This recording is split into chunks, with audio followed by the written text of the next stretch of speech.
రేపు భారత్ బంద్ కు పిలుపునిచ్చింది మావోయిస్టు పార్టీ. అల్లూరి సీతారామరాజు జిల్లా ఎస్పీ ఆదేశాలతో ఏజెన్సీలో అలర్ట్ అయ్యారు చింతూరు పోలీసులు.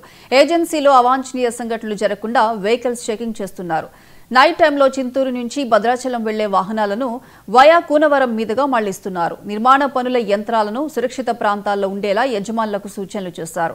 ప్రజలకు అనుమానితులు కనపడితే సమాచారం తెలపాలని సూచించారు చింతూరు ఎస్ఐ రమేష్.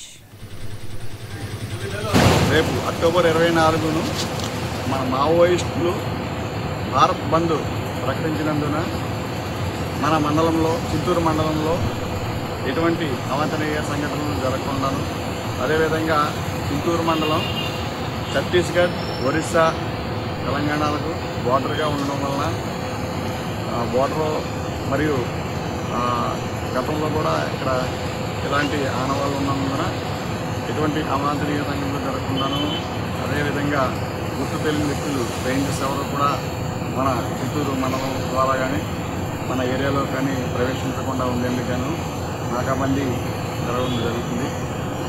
మన అల్లూరి సీతారామరాజు డిస్టిక్ ఎస్పీ గారైన అమిత్ భద్ర ఐపీఎస్ వారి ఆదేశాల మేరకు మన చిత్తూరు మండలంలో అలాగే జిల్లాలో ఎక్కడైనా సరే రోడ్డు కన్స్ట్రక్షన్ కానీ ఏదైనా కన్స్ట్రక్షన్స్ జరుగుతున్న చోట మిషనరీస్ అవి కూడా టూరిస్ట్ ప్లేస్లో పెట్టుకోవాలి.